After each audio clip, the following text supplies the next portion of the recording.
I'm looking for Chiara. Where are you? Yes, you're there. Okay. I'm there, somewhere. You're there, somewhere. Yes, very good.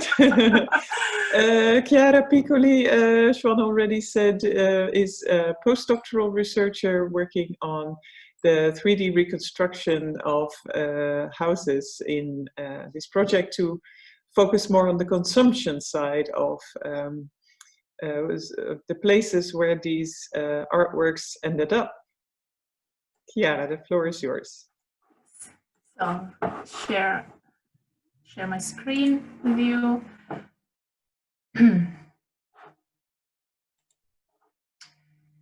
Yeah, do you see him? Yes, very clearly. Okay. Yeah.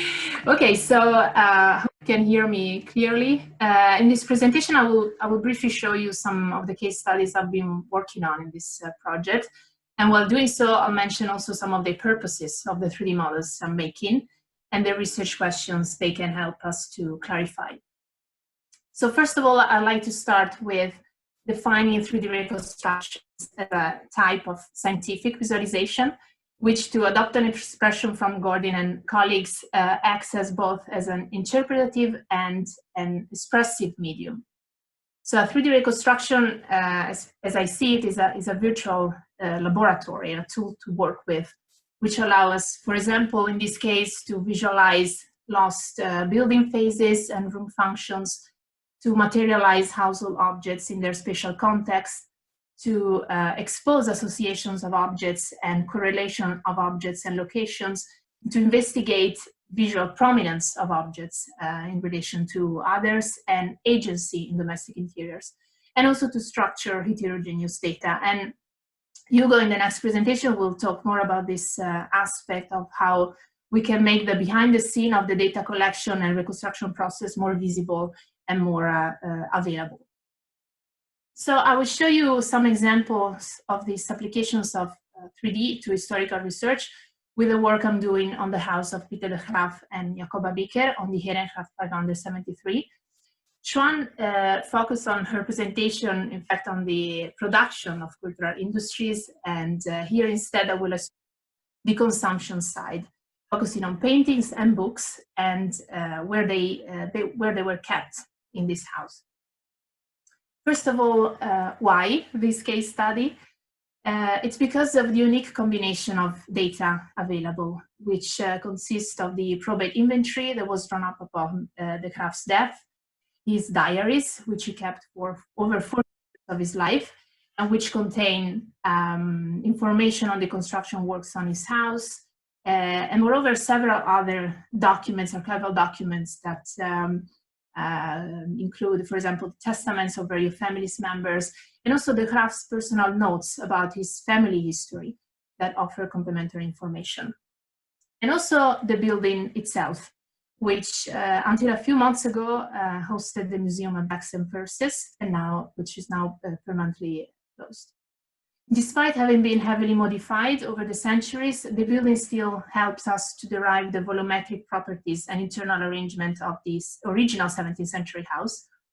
Some building plans from 1974, which you see in this slide, made available by the Monuments and Archaeology Office, have been a useful starting point for me to familiarize with a structure, since they record for example, some of the changes that the house underwent, especially doorways that have been walled up at a certain point in time. I went also to visit the building several times together with Gabriel van Tussenbroek and Bart Röverkamp to double check the plans and to start to reconstruct the original navigation route through the house as much as possible, and to correlate the rooms listed in the inventory with the corresponding current location. Based on these observations, I digitized and re-elaborated the plans in AutoCAD and imported them into the open source software Blender to reassemble them into the 3D frame of the house and then to proceed further with the more detailed modeling of some of the rooms. So the 3D models you see in these slides and in the next ones are the results of this multi-source approach. The first application of this schematic grayscale model of the entire house is to start investigating the presence of paintings, their subjects, their values in relation to specific rooms of the house. The aim of this work is to facilitate an overview of the distribution of paintings, to distinguish between those that were on display in more secluded and private spaces and those that were meant for a wider consumption. So I'll give you a quick tour of the house where you can see the spatial distribution of paintings.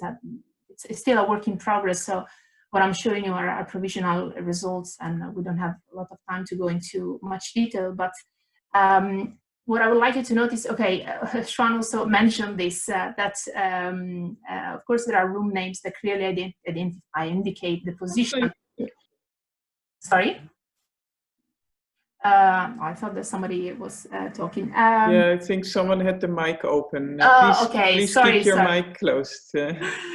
I thought it was a question popping in. So as I was saying, so there are rooms that clearly indicate the position within the house or house. It's always an entrance hall. But for other rooms, as Sean was mentioning, the name doesn't really say anything about their position. So here we have, for example, a Groenekamer and the Boekenkamer. So they are indication of the function or some characteristics of the room, but they don't tell us about their position. So for this reason, the reconstruction process that I just mentioned is useful to be able to derive their location within the house. And you can see, for example, that the majority of paintings here on this floor are located in the Grote Kamer on the second floor, which hosted also the majority of family portraits. And on the back on the house, the sleeping rooms of the children and the Graaf's comptoir, so his office, were placed. And it is interesting to note the variety of subjects in the daughter's room, especially mythological and religious, that we don't find in other rooms of the house in this quantity.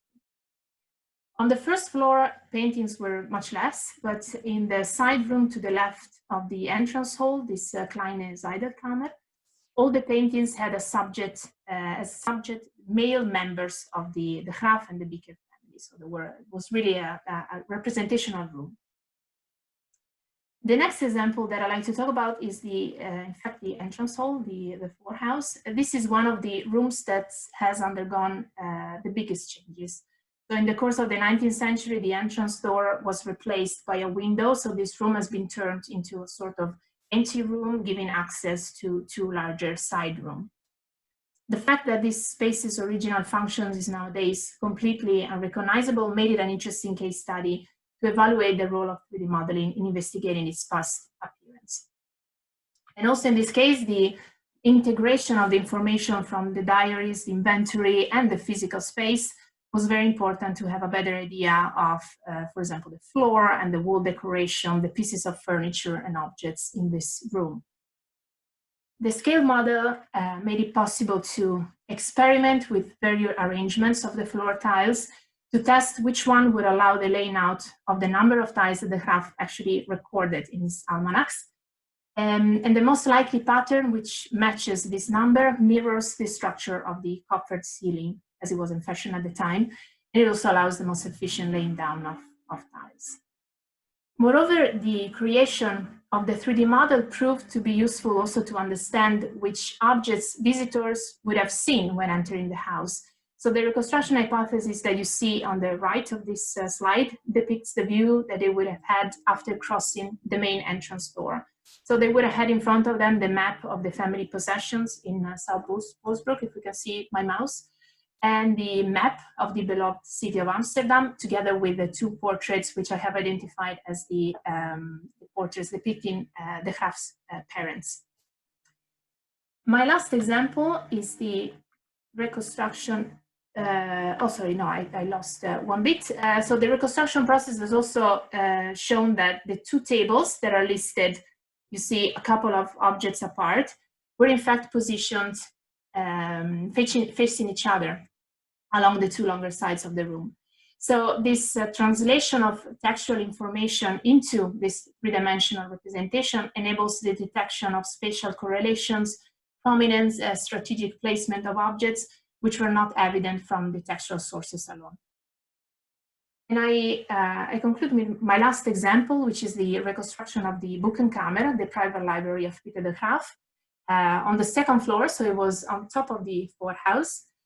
And this room has been changed so much that it's currently barely recognizable as being originally an individual room, and definitely its original function was lost. So it was not clear anymore that a library, a private library, was hosted in this room.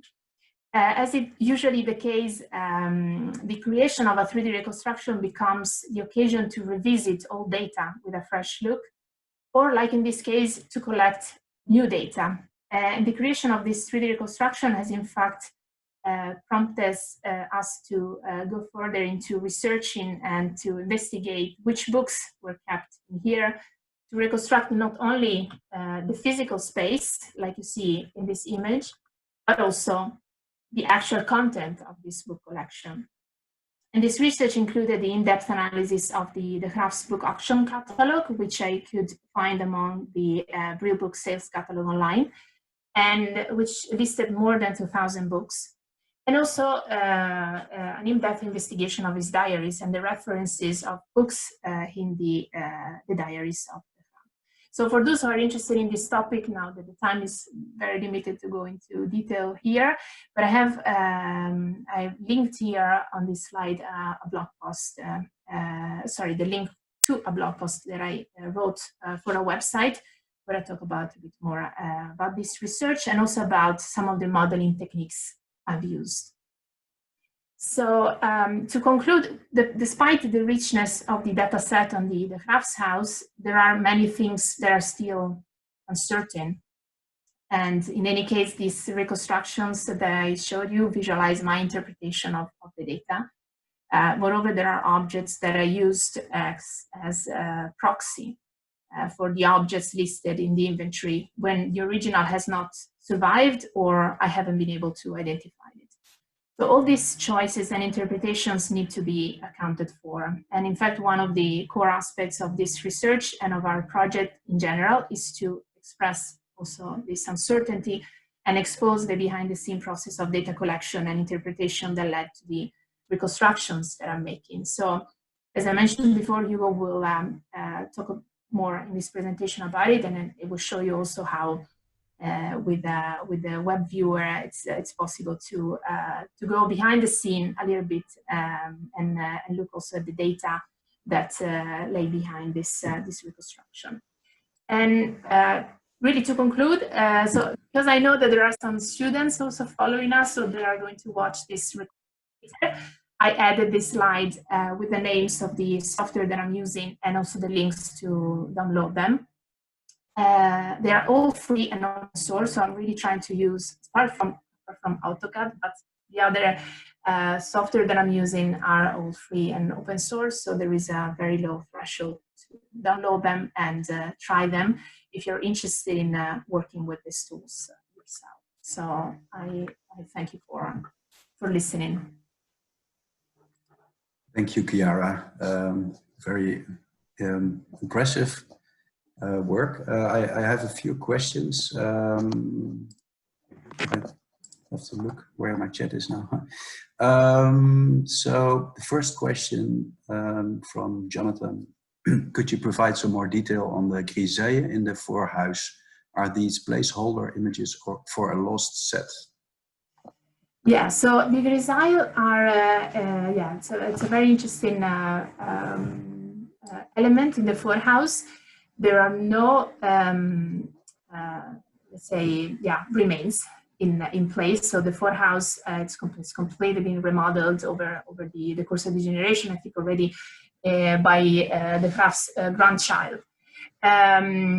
So the notification of the reference of the presence of grisaille in the forehouse is in the diary, where the Graaf says that he commissioned the sketches to Romain de Hoogem, and then he had other people drawing them. So there is a back and forth also with sketches, and he mentions clearly also the topics of the four largest ones. So they say that there were four oval niches and 6 on top of them. And the disposition that I chose, that I showed you in this image, is taken from the Petronella Ormann's dollhouse. So dollhouses have been, for me, the contemporary 17th century dollhouses have been one of the visual sources that I used for the reconstruction. So also the drawings that you see, I actually took them and reworked the drawing that were in this Petronella Ormann's dollhouse and placed them on the as textures for the result. Thank you. So there are more questions and we can, I think, discuss all now, but maybe we can come back to them later. But I thought one question from Elsbeth would be interesting. Thank you for your presentation. Is there any information from building archaeological research, architectural paint research, or material analysis that could be integrated in the models? Yeah, so no, archaeological research, no. So there were like the physical remains. There is still a house, and it was a public building until a few months ago. So Gabri van Tussenberg also had plans to took samples for example, the roof structure to date the wooden structure of the roof, etc. And there would have been perhaps also the occasion of having maybe some paint samples to really get perhaps to the layer of paint, the original layers, and see also the original colors. But the fact that the museum was closed actually as a consequence of this corona situation has really halted all our plans, both to conduct more research on site and also to actually, on a second stage, make this data available on site, which it's been really a pity, but that's the situation. So we don't have at present anything like this. Yeah. If Okay, Gabri, very briefly then. Yeah, very briefly. The first question we had, the disposition of the rooms. So we visited the building a lot of times just to see if we could locate all these rooms, and the disposition of it has changed over the centuries a lot. And ironically, the neighboring house, the plans of the neighboring house were because it was mirrored, was very important to find out the disposition in the rooms in this house. Yeah, and also the staircase, no? There was like the staircase was changed a lot, especially in the lower part. There are the service stairs that has been, well, there is still the case, just the case, but the service stairs has been dismounted. So there were a lot of modifications that we tried to reconcile. Yeah. Well, and luckily the neighboring house still was available. Yeah. Okay, thank you very much.